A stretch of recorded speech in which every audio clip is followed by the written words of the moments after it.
Hello students, this is solution academy India. आपके सामने फिर हाजिर हूँ मैथमेटिक्स का एक बहुत ही बेहतरीन टॉपिक लेकर के, जो कि हमारा है अलजेब्रा से related, that is variable and constant. So जो आज बच्चों हम लोग टॉपिक कवर करेंगे उसमें हमारे पास दो टॉपिक हैं, जिसमें हमारा पहला है वेरिएबल, जो देखिए आपके सामने है, और दूसरा है कांस्टेंट्स। तो बच्चों अलजेब्रा के लिए हमारे पास बहुत सारी डिमांड्स आ रही थी, और हमारे बच्चों ने अलजेब्रा के लिए डिमांड करी थी कि अलजेब्रा के टॉपिक सर वीडियोस बनाएं। तो बच्चों लेके हाजिर हूँ, बिल्कुल ए से शुरू कर रहा हूँ, जेड तक पढ़ाऊंगा।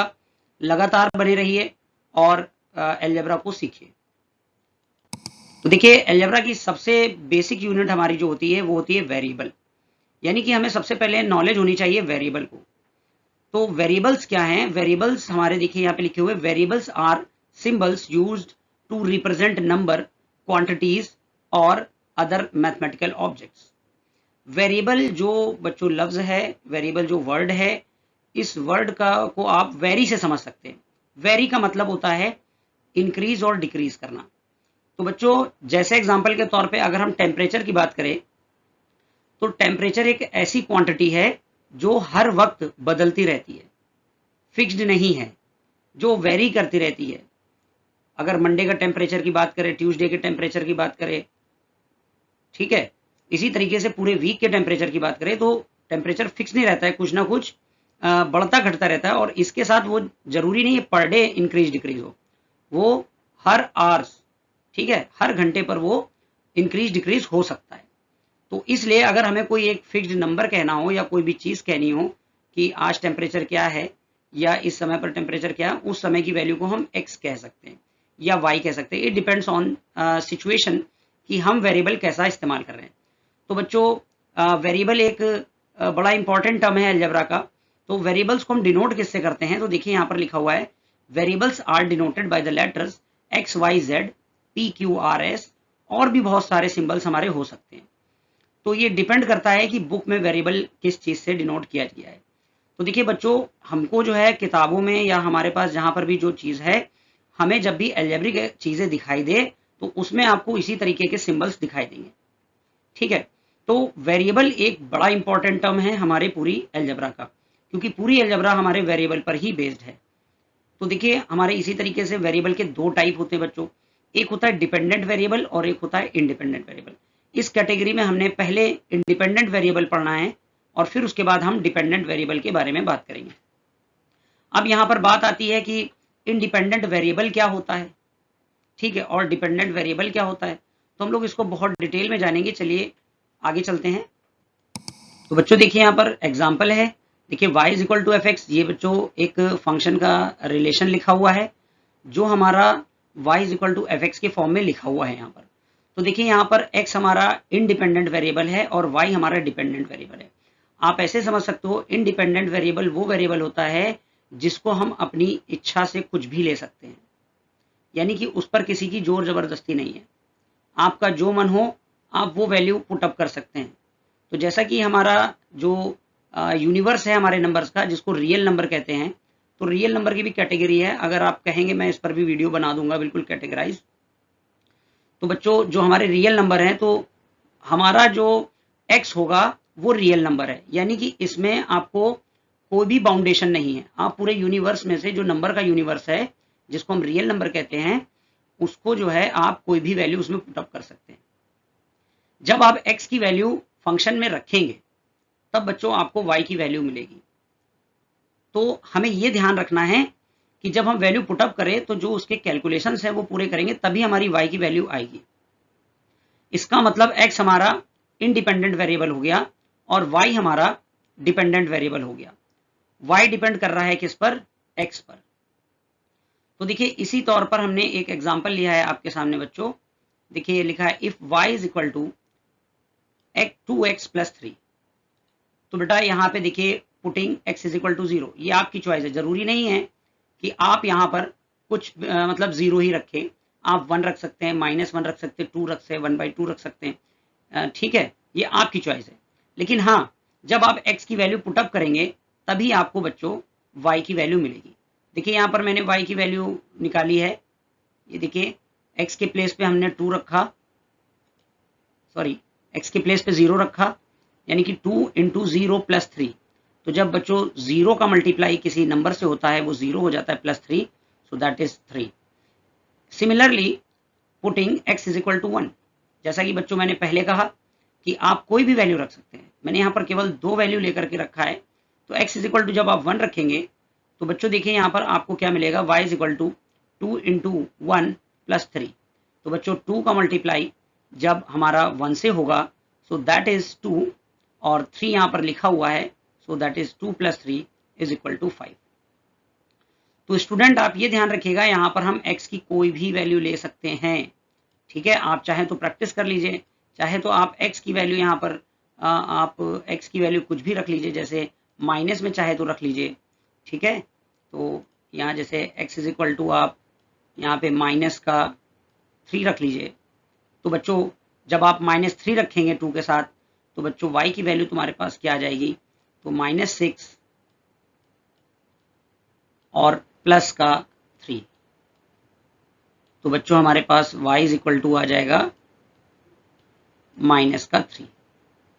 तो बच्चों ये हमारे पास इस तरीके से हम क्या कर सकते हैं, कैलकुलेशन कर सकते हैं, कोई भी वैल्यू ले सकते हैं। आप चाहे नेचुरल नंबर रख लीजिए, चाहे होल नंबर लिख दीजिए।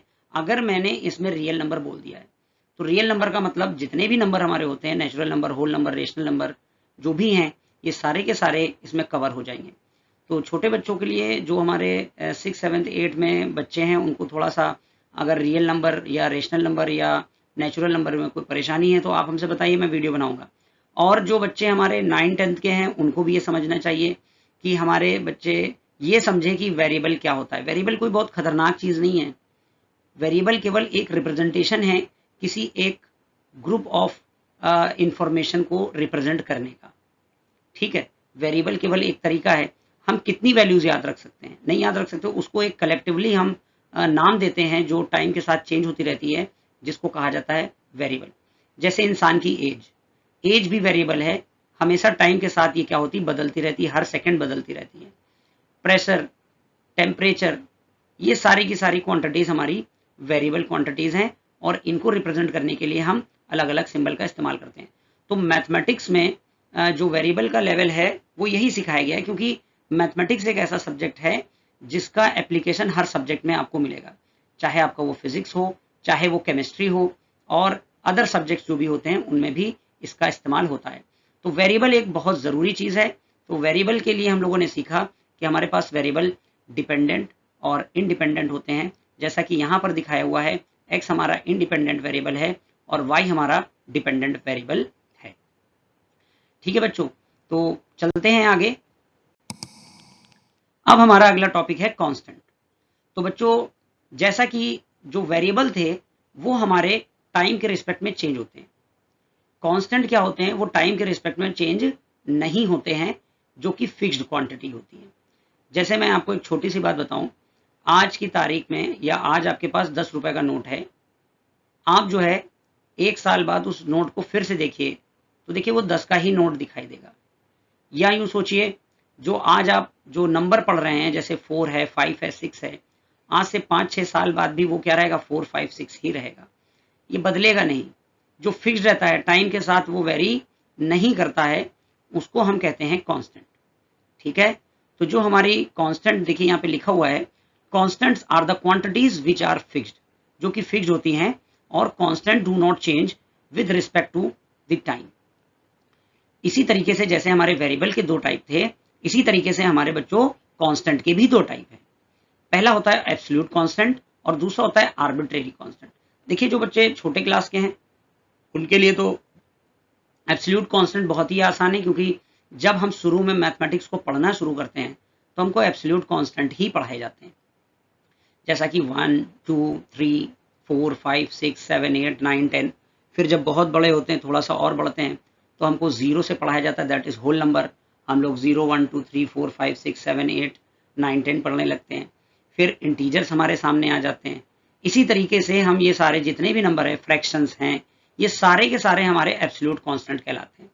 मतलब एब्सोल्यूट कांस्टेंट वो कांस्टेंट होते हैं जो नंबर के फॉर्म में होते हैं, जो आपने पढ़े हैं, जैसे 1, 1 लाख, 10 लाख, 5000, 236, बहुत सारे एग्जाम्पल हैं।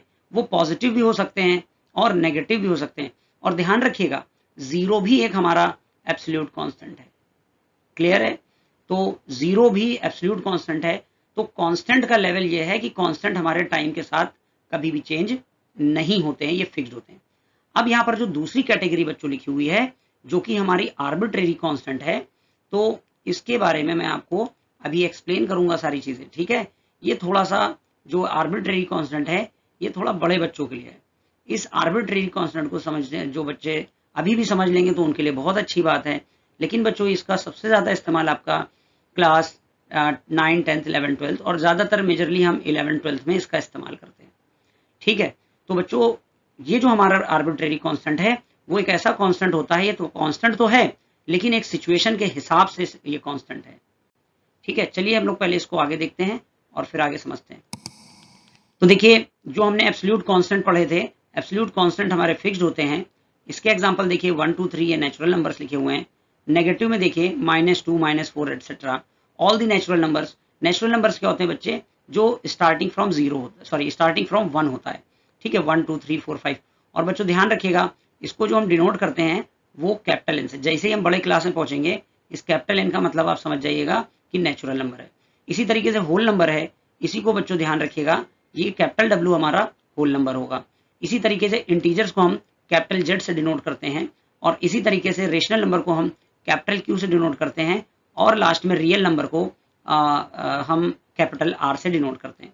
तो बच्चे मैथमेटिक्स सिंबल पे बेस्ड है, तो जो नाम है उसके सिंबल अगर आपको याद है, अलजेब्रा में सबसे इंपॉर्टेंट बात बच्चों यही है कि जब आप सेट थ्योरी या इसके अलावा रिलेशन फंक्शन ये सब जो चैप्टर्स पढ़ेंगे उसमें आपको सिर्फ सिंबल के बारे में पता होना चाहिए और ये बच्चे डिस्क्रीट मैथमेटिक्स का पार्ट हो जाता है।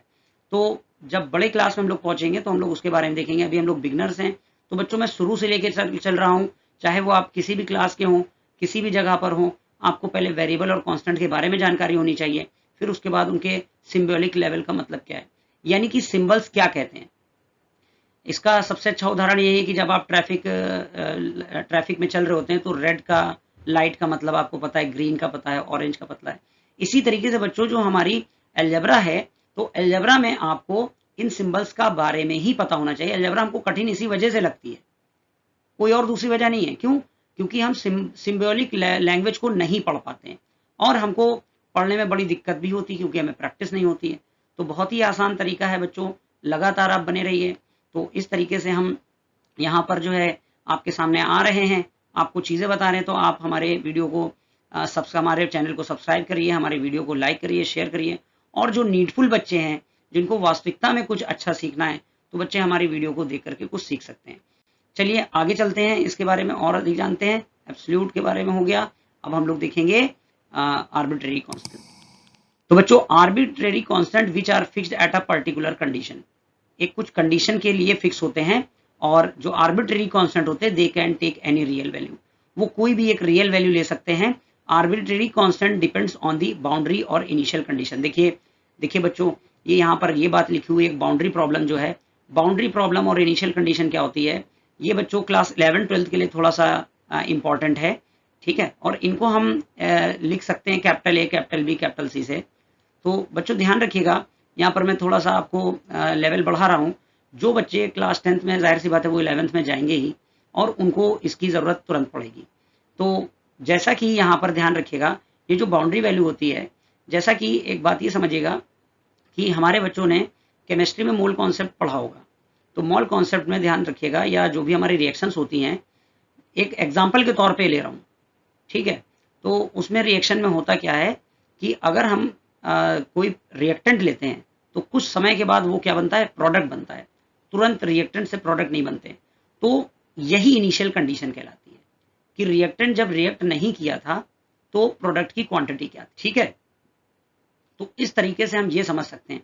तो जो हमारा आर्बिट्रेरी कांस्टेंट है वो सबसे ज्यादा बच्चों हमारा मैथमेटिक्स में इंटीग्रेशन में इस्तेमाल होता है।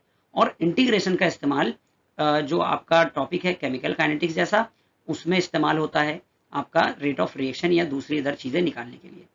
तो बच्चों ध्यान रखिएगा, जो क्लास 11, 12 के बच्चे हैं उनके लिए जानने वाली बात है कि आर्बिट्रेरी कांस्टेंट वो कांस्टेंट होते हैं जो कि एक पर्टिकुलर कंडीशन के लिए फिक्स होते हैं, ठीक है। तो जब भी हम इंटीग्रेशन का टॉपिक पढ़ेंगे क्लास 11th में या फिजिक्स में भी कुछ होगा, तो ध्यान रखिएगा कि हम आर्बिट्रेरी कांस्टेंट को यूज करेंगे, तो उस जगह पे एक कांस्टेंट क्वांटिटी आती है। अब इसका एक और एग्जांपल मैं आपको बता रहा हूं, ध्यान रखिएगा, जब भी हम किसी एल्जेब्रिक फंक्शन को या ट्रिग्नोमेट्रिक फंक्शन को या जो अदर फंक्शंस होते हैं उनको जब भी हम इंटीग्रेट करते हैं, तो इंटीग्रेट करने पर उसमें एक कांस्टेंट जरूर लगाते हैं।